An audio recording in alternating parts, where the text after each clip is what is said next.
Hey everybody, welcome to today's podcast. And today we're going to be talking about, is digital really bad for our kids, and how did I become a student over the weekend to my child? Before we get into that though, just want to let you know that you can follow me on Instagram at Angelo_Santitto, and you can actually find me on all major platforms. So if you want to interact with me there, feel free to reach out to me. But this weekend, I got a lesson from my son, and it usually shows up from when I ask them to do something. I've noticed that they start asking this dreaded question, which is why. And my natural reaction is because I told you so, right? That's what we say to our kids as they start challenging us. And what I found out about that as I dug down deeper inside of myself, I found that the reason is we're passing down rules from our parents, and we're just sort of relaying that message back, and we haven't really examined what that means and why we are asking them or telling them to do that. And one of those things as I grew up was about video games or screen time or TV. The message that was given to us was, if you do too much, your brain is going to go mush. And so this was no different with my kids wanting to do screen time. And when they do too much, we tell them, sorry, you've used up too much. We don't want your brains to go mush. And then we tell them to go outside, and you know what their typical response is: I'm bored, I don't know what to do. And my response is typically, and back in my day, when I went out there and told my mother I was bored, she would tell me one of two things: either one, go find something to do, or two, I will find something for you to do, which meant that she was going to give me household chores, and I did not want to do that. So I did whatever I could to avoid doing that. And of course, that does not help them, right? That does not soothe them. So, you know, just goes into this crazy argument of position, because we really don't have facts as to, or pure facts as to why digital. It's getting better, but I still think they're starting to do some research as to what watching or spending time on screens actually does. But at the end of the day, we're doing that primarily, especially if you're in a business job and you're sitting down at a computer. You spend 8 hours or more in front of a computer, yet we're telling our kids our brain is mush, yet to be productive, we have to operate this way. So it's kind of interesting. But I actually have a different perspective on screen time because of the way I grew up. However, my son took me to the next level, we'll say, when it comes to this topic. But before I jump into that, I just wanted to sort of lay out the land. From my perspective, there are five major categories in how you spend time. You can spend it up time with entertainment, you can spend it with learning, you can spend it with health and fitness, you can spend it with being entertained, building relationships, or being creative. Those five things is how you majorly spend your time. And what I find interesting is that people can tend to veer in one of those directions, right? So you could see like the five categories, and then the two ways of getting those five categories. You're spending it either doing one of those five things in the digital world or in real world, right? And so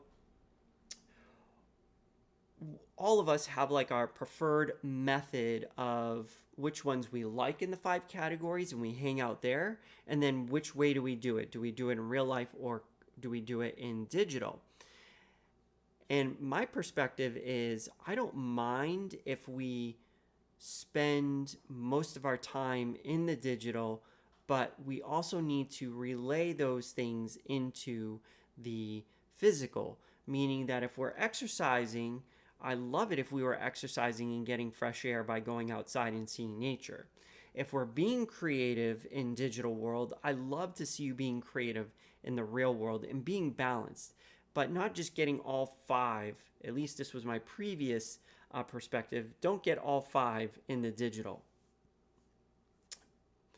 So what happened was, going back to the scenario where my kid and I were sort of conversing about him not having screen time, and he started having a temper tantrum because later that night, after we told him no more screen time, he went out, he did his thing, reluctantly. Then he came back after a few hours or later that evening, and then said he wanted to play this game. He really wanted to play this game, and we told him no, screen time was already done. You spent up all your time.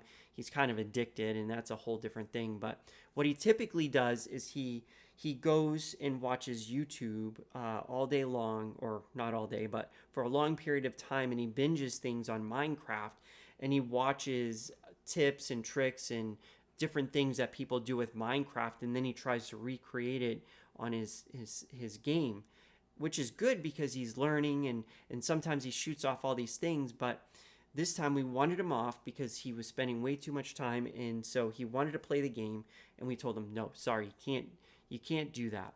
So in the middle of this temper tantrum, I just looked at him and was trying to take him out of it, but it wasn't working until he just, like a light switch, he just stopped. And I was like, oh my goodness, what's going to happen now? And he looked at me, he goes, I know what we can do. And I was like, what's that? He said, we can play Battleship with, that was the game he wanted to play, Battleship with the Legos. And I said, what do you mean? He goes, we can play the game by building battleships with the Legos, and then we'll chase each other around the house, and we'll play Battleship. And I said, oh, okay. I wanted to, deep down inside, I was saying, I want to finish this email that I was writing. But then that made me realize, who's really addicted, right? Is it just him or is it me? But when he was so convicted of wanting to play the game and he was looking at me with that face, I said, oh, how can I resist? So I put the computer down, and that probably didn't help with the conversation, but I put the computer down, and then I went and played with him. And so we build our battleships, and then we're starting to race around, and we have to go warp speed. We have to, which means that we're sprinting around the house at full speed, trying not to bang into the walls or anything and not hurt each other.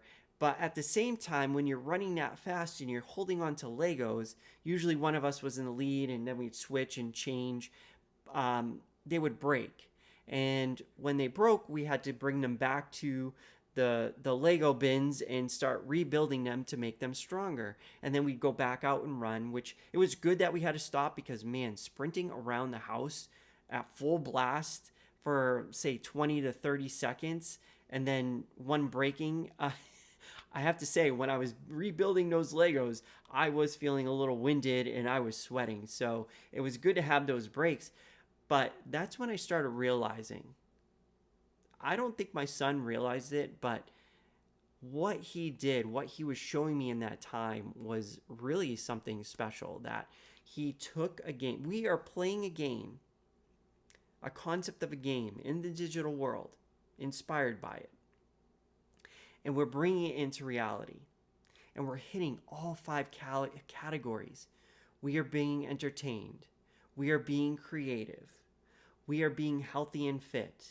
We are bonding. And we are, I forget which one I just said, but we're hitting all of them. And it just made me realize that digital isn't bad. It isn't bad. It can be inspiring. We, as parents or individuals, just need to know how to go out and extract that. Because now, I mean, the coolest thing about all this, yes, this is a new discovery for sure. My son now taught me that I can take a concept from digital and totally bring it into reality and still hit all five categories all at once. Super amazing.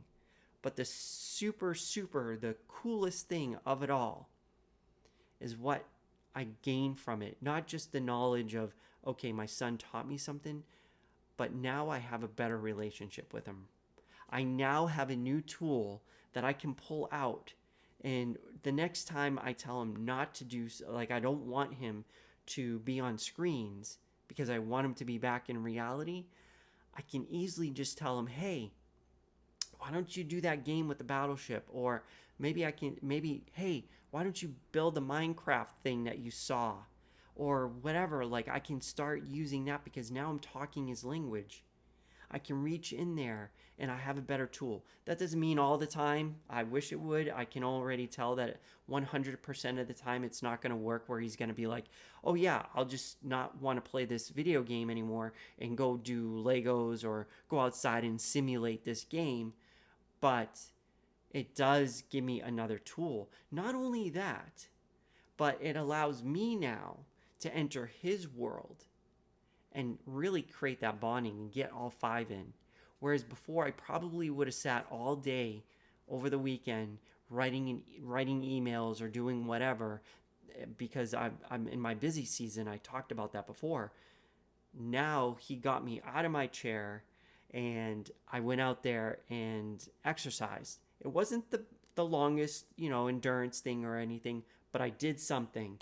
Not just checking, eating healthy, but man, I checked off all five boxes. Not that you're trying to check off all five boxes, but it just allows you to see that digital isn't bad. As long as we're balanced and we can show how we can take the digital and bring it to the real world, I'm happy with that. I mean, if they spend most of their days just like we do and they're still getting educated, I mean, at the end of the day, isn't that the goal, right? If they're able to stay safe, they're getting educated, they're learning, educated, entertained, they're bonding, they're getting healthy, they're using creativity. Like, all these things are skills that they need to bring into the real world. And whether we like it or not, most of the jobs out there are digital anyways. And when they can start flipping through both worlds, digital and reality, I think it adds a dimension to them. And so if they're going to spend most of their time in digital, I'm almost at the point where I'm like, well, as long as we can bring it back to the creative, but we want to make sure, or the real world, we want to make sure we hit those five categories. And if they can do that on their own, like figure it out on their own and not have us help them, then I think digital's okay. That's what I've come down to. But if we need to lead them, if we need to help them to figure it out, okay, maybe for a little bit, but I'd rather in those cases go from reality to digital than from digital to reality. Because if we can take the real world, a digital is just a representation of the real world, only we can be creative and bend the physics of reality. That adds a lot of creativity that we would never get in this real world. And I think we miss a lot of that.